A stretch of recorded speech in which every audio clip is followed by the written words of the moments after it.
Cricket Life Stories with me, Neel Khagram. Today we're joined by Jason Gallian. Jason, how you doing? Yeah, not too bad, thanks. Interesting being locked down at the moment, not working, but I'm spending some really quality time with the family, so really enjoying that. Yeah, some uncertain times for all. So Jason's gonna put together a little batting masterclass, which you guys can perform and practice whilst we're all in this lockdown stage. Just stay on this video. But before we get into it, Jason, can you just talk a little bit about your background? You were actually born in Australia and played for the Australia under-19 side before moving over to the UK. But if you talk a little bit about that?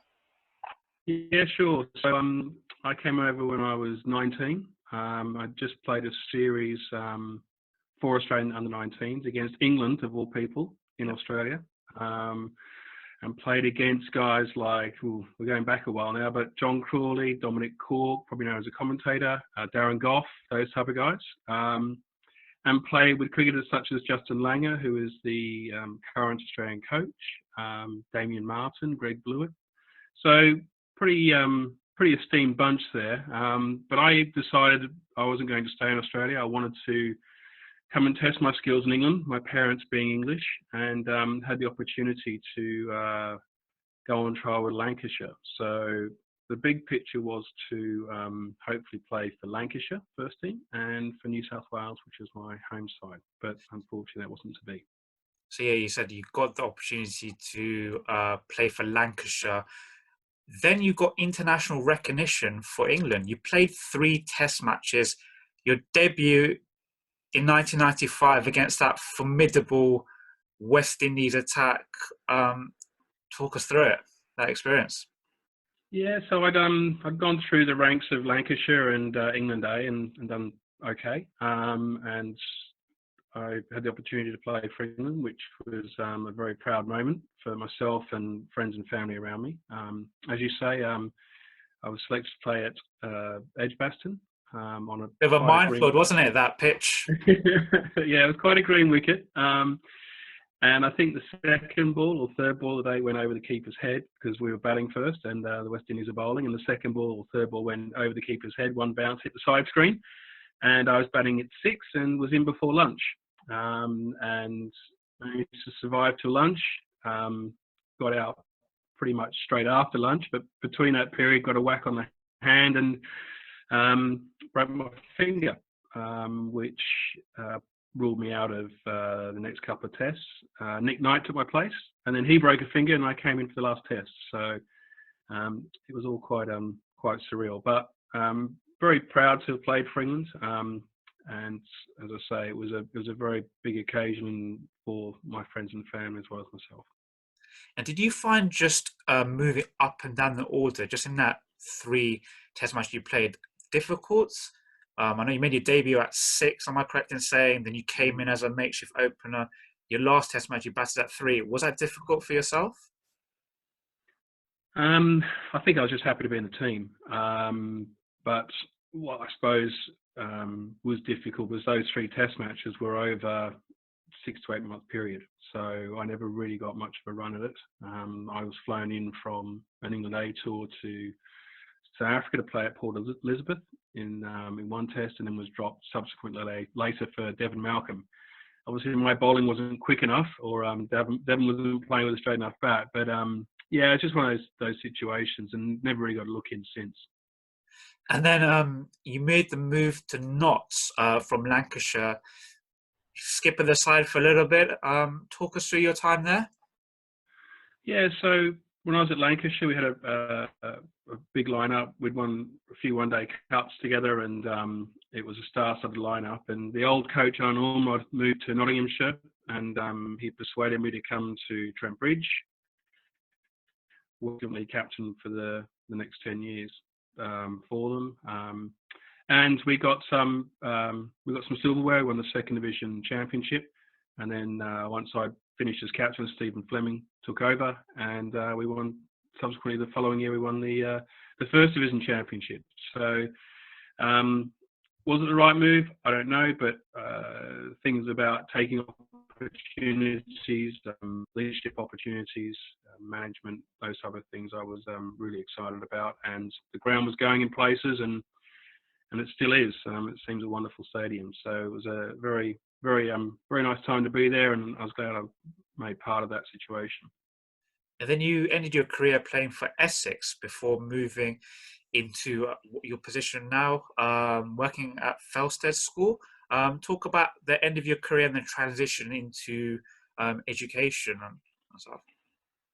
Yeah, sure. So I'll lead you into why I went to Essex. Ronnie Irani was an ex-Lancastrian, and he was retiring due to injury. Andy Flower had got the job at England as a coach, and Darren Gough was retiring also from injury. So really ripped the heart out of the Essex team, and my contract was coming up with Nottinghamshire.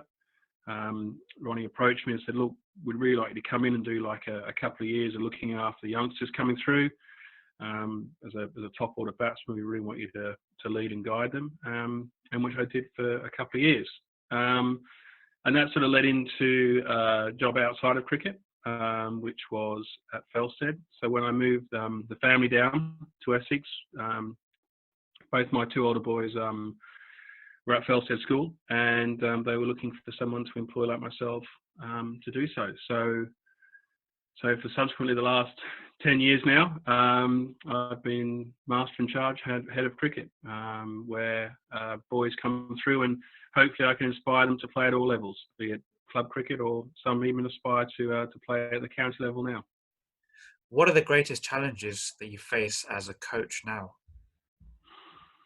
Now, in terms of isolation, is very difficult because the sun's out, the pitches are ready to go, but unfortunately we can't play. I think school cricket at the moment will be decimated. We are hopeful that maybe we can play some cricket in September. We have to engage the children in sport. I'm not sure. Traditionally, our first term of the academic year tends to be rugby. Whether that's going to go ahead or not, again, will be an interesting situation because of the contact.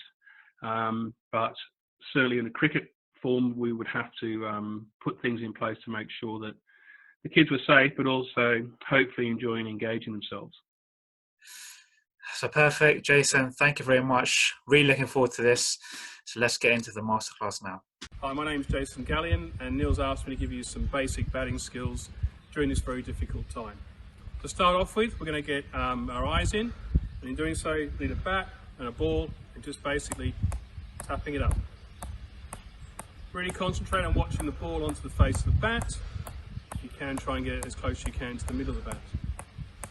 To increase this skill, you go to the edge. Again, watching the ball onto the edge of the bat.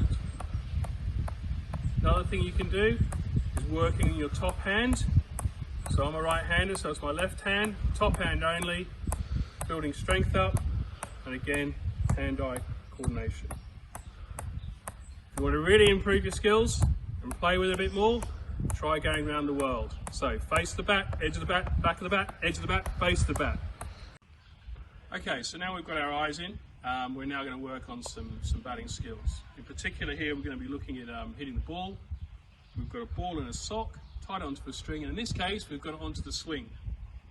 You could also put it onto the washing line, or maybe even a tree branch somewhere outside. Key here is we're looking at your swing, your bat face and execution here.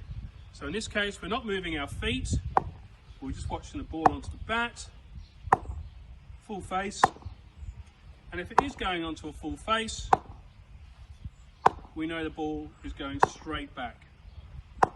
If you want to increase this skill, you might think about using a stump, a thin bat, or even just the edge of the bat.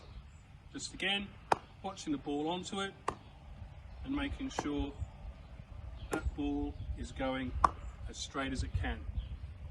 Okay, you probably noticed that I haven't moved my feet. So, in this case, we've got the ball about probably just on knee height. Now we can start moving our feet. So again, might take a little step back and we'll look for the forward shot. So now we're going forward, watching that ball, getting our swing going, really concentrating, making sure that ball goes straight because you're using the full face of the bat. Again, getting that weight going into the shot and going from there. Now for the back foot, same again. Again, you might want to stand a little closer, let the ball swing out, watch the ball back. And again, just using those skills, your footwork, watching the ball all the way onto your bat, making sure you're swinging the bat correctly, and watching the ball. So now we've got our iron, we've now looked at our swing with the ball and been working really hard on getting that bat face onto the ball. So the next skill we're going to be looking at is hitting through the target. A couple of things you might need. Your bat, your ball, a cone. If you haven't got a cone, how about an old loo roll here? And in this case, we're going to be looking at 2 targets and a couple of footballs. So, our first skill is to try and hit it through the target. Okay, so again, we're looking at our backswing, full face of the bat. This is going to be a front foot shot, so we're going to step towards the ball and our hands are going to execute through the goals. So you're looking at something like this, taking your stance and going through. Okay, to progress this on and make it more dynamic, again, same skills, you've got your targets in front of you. Options are, you can drop the ball in front of you and let it bounce and step and hit it. Or invertly, get the ball onto your chin, step forward, drop it off your chin, and play it through the goals. So to progress this even more, you've still got your goals in place. There's 2 options. You might need an assistant just to bobble feed to you, or you might want to throw it against the wall and play your shot. Okay, so it should look something a little bit like this. Okay, so that sort of wraps up where we are with these skills. Certainly with the targets, you can move around. So you might want to come a little bit here, and you can start looking at the off drive, when you'd like to. And again, using those 3 different ways. You can also come over here, and maybe look at the on drive, again, using the cone, the drop feed, or someone to bobble feed to you, where you can then hit it through the onside. Or you might want to even progress it even more to something like a sweep shot. So again, you've got your targets there where you want it, and you're then looking to hit the ball through those targets. So there's hopefully some basic skills for you for batting to get you through this difficult time. And let's hope we get back out playing shortly.